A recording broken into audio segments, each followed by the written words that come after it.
Estamos de volta com o ator Samir Murad. Samir, queria abordar com você também os espetáculos que foram imediatamente anteriores a esse atual, O Cachorro que se Recusou a Morrer, em que a gente já vê toda uma complexidade, digamos assim, anterior, né, dos outros espetáculos. Você fala, por exemplo, Édipo e seus duplos, foi 2018? 2008. 2008, perdão, 2008. Depois Cícero, a anarquia de um corpo santo, e o julgamento de Arthur, né? Para acabar de ver. Esse foi o primeiro, esse foi o que eu acabei de falar, de 2001. 2001, né? Que foi justamente esse título, Para Acabar de Vez com o Julgamento de Arthur, só para a gente fechar.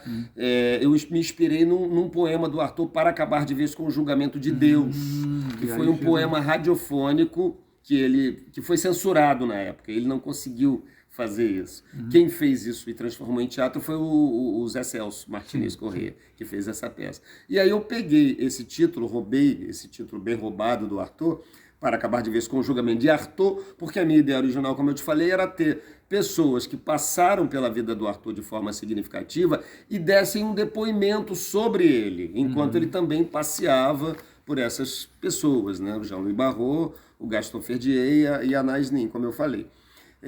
Eu já falei.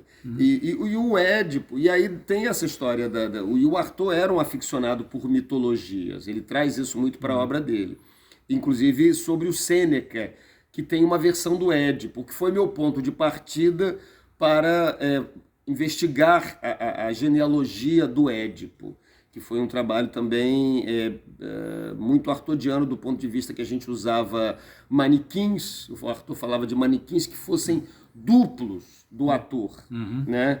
Então, o que aconteceu? Eu fiz uma pesquisa sobre a genealogia do Édipo antes do nascimento dele, porque na tragédia do Édipo, quando começa, tudo já aconteceu. Né? Então eu fiz uma pesquisa usando o Junito Brandão, que era o maior especialista em mitologia e tal, e outras versões um pouco mais contemporâneas da história prévia do Édipo, porque como eu sou filho de libaneses, eu tive no Líbano em 2004 e eu visitei a cidade, que é a cidade de Tiro, que é na mitologia onde começou a história do Édipo, do tataravô dele, que era o Cadmo.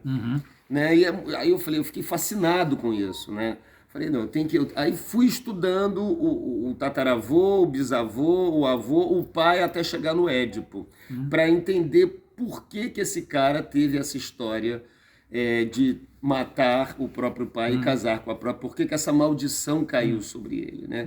E é uma coisa absolutamente... Então, o meu Édipo, e por isso esses seus duplos, porque são todos os personagens que habitam a história do Édipo, com uma voz, né? Ou seja, por exemplo, o escravo que leva o Édipo, quando o neném, para ser pendurado na árvore, né? Para que ele não fosse aproveitado como escravo e fura os pés dele, a mando do pai, que o pai tinha sofrido uma profecia que dizia que se o filho dele nascesse ia matá-lo. Né? E o escravo tem voz, o escravo amaldiçoa essa função cruel dele levar. Eu dei voz a todos os personagens da história do Édipo. Né? E por isso esses duplos. Né? Então o meu Édipo é o Édipo velho, o Édipo do Édipo em Colono, voltando ao oráculo de Delfos e tentando entender por que ele teve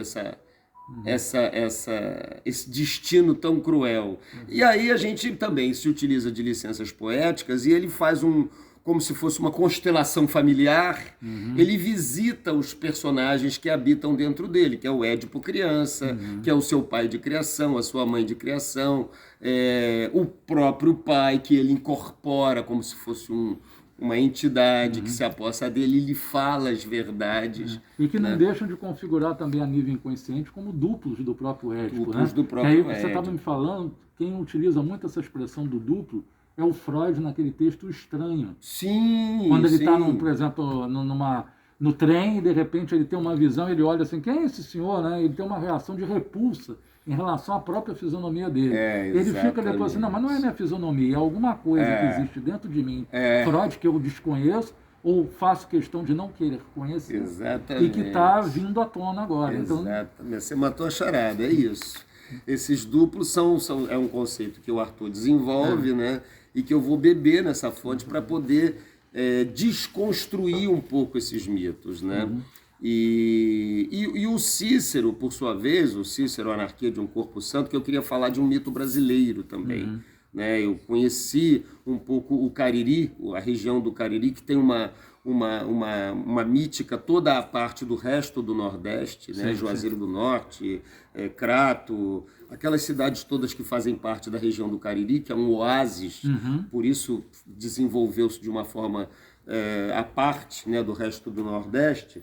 É um oásis assim, cultural, que pega tanto a tradição como o contemporâneo, né? Existem eventos que acontecem, né? No Crato, por exemplo, festivais de teatro que unem diversas correntes do teatro do Nordeste, que vão de uma coisa absolutamente tradicional a coisas contemporâneas e reúne artistas de outras regiões do Brasil também lá. Então lá é um oásis em todos os aspectos. E quando eu visitei o Cariri, eu conheci o Cariri com o Para Acabar de Vez com o Julgamento de Arthur. Quando eu visitei o Nordeste, E eu cheguei em Juazeiro no dia da festa do Padre Cícero. E foi uma coisa assim que eu fiquei absolutamente perplexo diante da força daquele povo, da adoração que eles tinham pelo Padre Cícero. Né? Foi uma coincidência assim, muito beatífica, eu diria. E aí eu resolvi, não sabia exatamente quando, desenvolver uma história sobre o Padre Cícero. Conheci um especialista em estudos do que foi o Felipe Cacheta, que me estimulou a escrever uma história sobre o Padre Cícero. E o Padre Cícero ele tem uma certa semelhança com o Édipo, desse ponto de vista que é um ser, de uma forma mais radical, que é um ser que está desencarnando. Né? Um ser que a gente bebi no livro do Tibetano dos Mortos, que fala dessa preparação para a morte, que é um livro que o Arthur também estudou e coloca ele como uma referência teatral, né?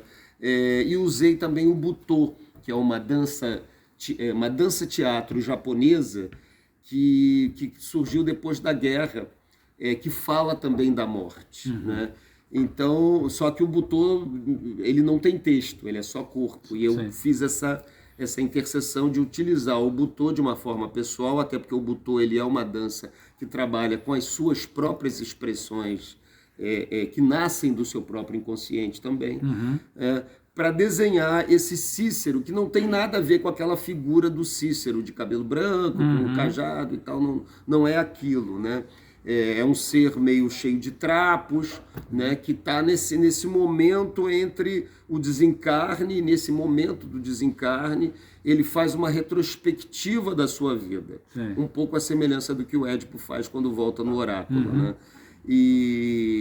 Só que mais radical. Então ele aparecem esses personagens da vida dele que o colocam diante de algumas questões, porque o Cícero foi um personagem muito polêmico que passeou pela religião e pela política de forma muito radical. Ele foi expulso da religião, depois ele foi expulso da política, e ele se torna um ser absolutamente singular, com uma história ainda pouco conhecida pelo Brasil de um modo geral, né? Então eu coloco, então mais uma vez essa questão dos mitos, né? A gente coloca o mito do Padre Cícero desmitificando esse mito, né? E colocando ele nesse limbo onde ele revê a sua história, a questão do milagre da hóstia, por exemplo, que é uma questão absolutamente polêmica, que não se sabe se de fato aconteceu, se foi um delírio se foi uma coisa utilizada pela Beata, se foi uma coisa utilizada politicamente, a conveniência da igreja. Então tem muitas questões. Muitas leituras. Fato, né? E a gente aproveitou isso para discutir essa questão de como que a política e a religião, dependendo da mistura que elas fazem, elas provocam estragos explosivos, né? Quase sempre estragos, né? Dificilmente... sempre, né?